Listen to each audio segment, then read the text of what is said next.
Good morning students. I am Nithya, Assistant Professor, Dr. SNS College of Education. நாம் இன்றைக்கி சுற்றுச்சூழல் கல்வியில் எதை பற்றி பார்க்க போகிறோம் அப்படின்னு பார்த்தீங்கன்னா, சுற்றுச்சூழல் மாசுபாடு எதனால் ஏற்படுது, அந்த மாசுபாடுனால என்னென்ன விளைவுகள் ஏற்படுது அப்படிங்கிறத பற்றி தான் நம்ம இதில் பார்க்க போகிறோம். சரிங்களா? சுற்றுச்சூழல் மாசுபாடு அப்படிங்கிறது நம்ம பூமியினுடைய ஒரு அழுக்குறலாக இருந்துகிட்ருக்கு அப்படின்னு சொல்கிறாங்க. சரிங்களா?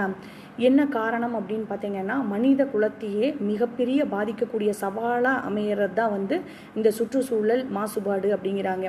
அது எல்லா விதத்துலேயும் மாசுபாடு அடைகிறது. நீர் மாசுபாடு, காற்று மாசுபாடு, நில மாசுபாடு, இந்த மாதிரி நிறைய சொல்லிகிட்டே போகலாம். சரியா? இப்போ நம்ம ஒருத்தர் நினச்சா மட்டும் அந்த மாசுபாடை தவிர்க்க முடியாது. மனித குலத்தினுடைய மிகப்பெரிய சவாலை எதிர்கொள்ளக்கூடியது யாருக்கிட்ட இருக்குது அப்படின்னு பார்த்தீங்கன்னா, அதே சேம் மனித குலத்தில்கிட்ட தான் இருக்குது. சரிங்களா? நம் பூமியை காப்பாற்றுவது நம் கையில் தான் உள்ளது. ஸோ சுற்றுச்சூழல் மாசுபாடை தவிர்க்கிறது யாரோட கையில் இருக்குது அப்படின்னு பார்த்தீங்கன்னா, ஒவ்வொரு தனி மனிதனுடைய கடமைகளாக இருக்குது. சரிங்களா? இப்போ அடுத்தது நம்ம பார்க்குறது என்ன அப்படின்னு பார்த்தீங்கன்னா, இதனுடைய தொடர்ச்சியாக அச்சுறுத்தலின் தொடக்கம் அப்படின்னு சொல்கிறாங்க. இந்த அச்சுறுத்தலின் தொடக்கம் அப்படிங்கிறது என்ன அப்படின்னா, நான் முன்னாடியே சொன்ன மாதிரி ஒவ்வொரு விதமான மாசுபாடுகள் இருந்துட்டு தான் இருக்குது. சரிங்களா? இந்த மாசுபாடு எதனால் ஏற்படுது அப்படின்னு பார்த்தீங்கன்னா, மனித செயல்களால் தான் ஏற்படுது. அது எந்த மாதிரியான மாசுபாடு? காற்று, நீர், மண், இந்த மாதிரியான வளங்கள்லாம் நமக்கும் பாதிப்படைகிறது, அங்கு வாழக்கூடிய உயிரினங்களையும் பாதிப்புக்குள்ளாகிற மாதிரி ஏற்படுது. சரிங்களா?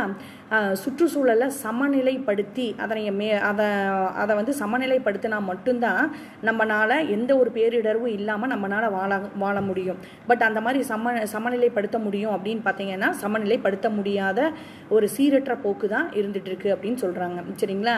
இதில் மெயினாக சொல்கிறது என்ன அப்படின்னு பார்த்தீங்கன்னா, இந்த காற்று மாசுபாடு அப்படின்னு சொல்கிறாங்க. இந்த காற்று மாசுபாடு எதனால் ஏற்படுது அப்படின்னு பார்த்தீங்கன்னா, தொழிற்சாலை புகை, வாகனத்திலிருந்து வெளிவரக்கூடிய புகை, இந்த மாதிரியான புகையின் மூலிமா காற்று மாசுபாடு அதிக அளவில் ஏற்படுது அப்படின்னு சொல்கிறாங்க.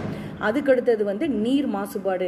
இந்த நீர் மாசுபாடு அப்படின்னா என்ன சொல்கிறாங்க அப்படின்னு பார்த்தீங்கன்னா, கழிவு நீர், அதாவது தொழிற்சாலையிலிருந்து வெளியேறக்கூடிய கழிவு நீர், அப்புறம் அந்த கழிவுப் பொருள்களிலிருந்து வெளியேறக்கூடிய இதெல்லாம் கொண்டு நம்ம கொட்டுறதுனால அது மாதிரி குளம், குட்டை, ஏரி இதெல்லாம் அதில் அந்த அசுத்தங்கள் கலந்து அதிலிருந்து வரக்கூடிய இது எல்லாமே நச்சு வேதியியல் கலப்பு அதிகமாக ஏற்படுத்துது அப்படின்னு சொல்கிறாங்க. சரிங்களா? அதுக்கடுத்தது நில மாசுபாடு. இந்த நில மாசுபாடுக்கு முக்கியமாக காரணமாக இருக்கிறது என்ன அப்படின்னு பார்த்தீங்கன்னா, பிளாஸ்டிக் இல்லைங்களா? நம்மளே சொல்லுவோம், அன்றாட நம்ம பயன்படுத்தக்கூடிய அதிகமாக பயன்படுத்துறது பிளாஸ்டிக் கவர். நம்ம ஒரு கடைக்கு போகிறோம் அப்படின்னா முன்னாடிலாம் ஒரு பை எடுத்துகிட்டு போவோம். ஆனால் இப்போல்லாம் இப்படி கிடையாது. நம்ம பாட்டுக்கு போகிறோம், அவங்க கவரில் போட்டு கொடுக்குறாங்க, அதை வாங்கிட்டு வரோம். ஸோ அந்த கவரில் போய் வாங்கிட்டு வரனால அந்த பிளாஸ்டிக் பொருளை நம்ம என்ன பண்ணுறோம் அப்படின்னா, அந்த கவர் அப்படியே நம்ம தூக்கி போடுறோம். அந்த பிளாஸ்டிக் கவர் மக்கும் அப்படின்னு பார்த்தீங்கன்னா மக்காது, அது அப்படியே தான் இருக்குது. அப்போ நில மாசுபாட்டை அதை அதிகரிக்க வாய்ப்பு ஏற்படுது அப்படின்னு சொல்கிறாங்க. சரிங்களா? அதுக்கடுத்தது தொழிற்சாலைகளிலிருந்து ஏற்படக்கூடிய கழிவுகள் நில மாசுபாட்டுக்கு அதிகமான காரணம்ங்கிறாங்க. என்ன காரணம் அப்படின்னா, தொழிற்சாலையிலிருந்து கழிவுகள் ஏற்படுதுன்னா ரசாயன கலந்த கழிவுகளாக வெளிவருது. அப்போ வெளியே வரும்போது அந்த அந்த பூமியில் போகும்போது அதனுடைய மண்ணினுடைய வளத்தையும் தன்மையும் அதை சீரழிய செய்யுது. அதனால அங்கே பெரும்பான்மையான விவசாயங்கள் எதுவுமே செய்ய முடியாமல் நிலங்கள் மாசுபாடு அடையுது அப்படின்னு சொல்கிறாங்க. சரிங்களா? இப்போ அச்சுறுத்தலின் தொடக்கமாக அமையிறது எது அப்படின்னு பார்த்தீங்கன்னா, காற்று மாசுபாடு, நீர் மாசுபாடு, நில மாசுபாடு. இது யாரால ஏற்படுது அப்படின்னு பார்த்தீங்கன்னா, மனித செயல்களால் மட்டும்தான் இது ஏற்படுது அப்படின்னு சொல்கிறாங்க. சரிங்களா? அதுக்கடுத்தது இதனுடைய காற்று மாசு கண்ணுக்கு தெரியாத எதிரியாக எப்படியெல்லாம் இருக்குது அப்படிங்கிறத ஒரு சார்ட் போட்டிருக்காங்க. சரிங்களா?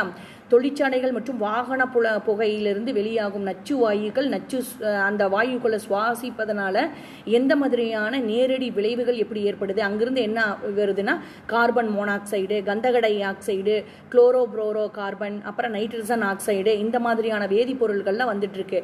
அதனால எந்த மாதிரியான பாதிப்பு ஏற்படுது அப்படின்னு பார்த்தீங்கன்னா, அங்கே மேலே ஒரு சார்ட் இருக்கும் பாருங்க. ஃபர்ஸ்ட் எடுத்தோன்னா 300க்கும் மேற்பட்ட அபாயகரமான விளைவுகள் ஏற்படுத்திட்டு இருக்கு அப்படிங்கிறாங்க. சரிங்களா? அது என்ன அப்படின்னு பார்த்தீங்கன்னா, இந்த நான் சொன்ன மாதிரி கார்பன் மோனாக்சைடு, கந்தக டை ஆக்சைடு, குளோரோபாமு, அப்புறம் நைட்ரஜன் ஆக்சைடு, இதெல்லாம் விளைவுகளை ஏற்படுத்திட்டு இருக்கு அப்படிங்கிறாங்க. இது எந்த மாதிரியான விளைவுகள் ஏற்படுத்துது அப்படின்னு பார்த்தீங்கன்னா, இது தொடர்ந்து அந்த சார்ட்டை பார்த்தீங்கன்னா 300க்கு 200க்கு 30க்கு ஆரோக்கியமற்ற, அதாவது 300க்கு மேற்பட்ட அபாயகரமான வியாதிகளை ஏற்படுத்துது. 200 to 30 ஆரோக்கியமற்ற வாழ்வாதாரங்களை நம்மளுக்கு ஏற்படுத்துது அப்படிங்கிறாங்க. நம்மளால உடல் ஆரோக்கியத்தை நம்மளால எந்த வேலையுமே செய்ய முடியாது. அதுக்கடுத்தது வந்து 100 to 200, அதாவது உணர்திறன் கொண்ட இது வந்து நம்ம உடம்புக்குள்ளே மாறுது அப்படின்னு சொல்கிறாங்க. சரிங்களா? இது வந்து முக்கியமாக எது மாறுது அப்படின்னா தலைமுடியின் தடிமனை விட 40 மடங்கு சிறியதாக இருக்கும். அதாவது அதை விட ரொம்ப மென்மையான ஒரு இதாக இருக்கும். சரிங்களா? இந்த துகள்கள் வந்து நம்மளுக்குள்ளே போச்சுன்னா நேரடியாக நம்மளை எது பாதிக்குது அப்படின்னு பார்த்தீங்கன்னா நம்மளுடைய நுரையீரல் மற்றும் இரத்த ஓட்டத்தில் அது வந்து கலந்து இதய நோய், பக்கவாதம், நீரிழிவு இந்த மாதிரியான வியாதிகளை எல்லாம் ஏற்படுத்துது அப்படின்னு சொல்கிறாங்க. சரிங்களா? இது வந்து அந்த காற்று மாசுபாடுனால ஏற்படுத்தக்கூடிய விளைவுகள் அப்படிங்கிறாங்க. அதில் வந்து அந்த நுண்ணிய துகள்கள் எப்படி இருக்குது அப்படின்னு பார்த்தீங்கன்னா நம்ம தலைமுடியில் இருக்கக்கூடிய அந்த தடிமனை விட ரொம்ப மெல்லிய 40 மடங்கு வந்து ரொம்ப சின்னதாக இருக்குமாம்மா. இது நேரடியாக எதை போய் பாதிக்குது அப்படின்னு பார்த்தீங்கன்னா நம்ம நுரையீரல் தான் நம்ம சுவாசிக்கக்கூடிய ஒரு இது இல்லைங்களா? ஸோ நுரையீரலை பாதிக்குது. அடுத்தது ரத்த ஓட்டத்தில் கலந்து இதய நோய் ஏற்படுத்துது, பக்கவாதம், நீரிழிவு இந்த மாதிரியான வியாதிகளெல்லாம் நம்மளுக்குள்ளே ஏற்படுத்துதுன்னு சொல்கிறாங்க. சரிங்களா? ஓகேம்மா, தேங்க்யூ. நெக்ஸ்ட் கிளாஸில் அடுத்தது பார்ப்போம்.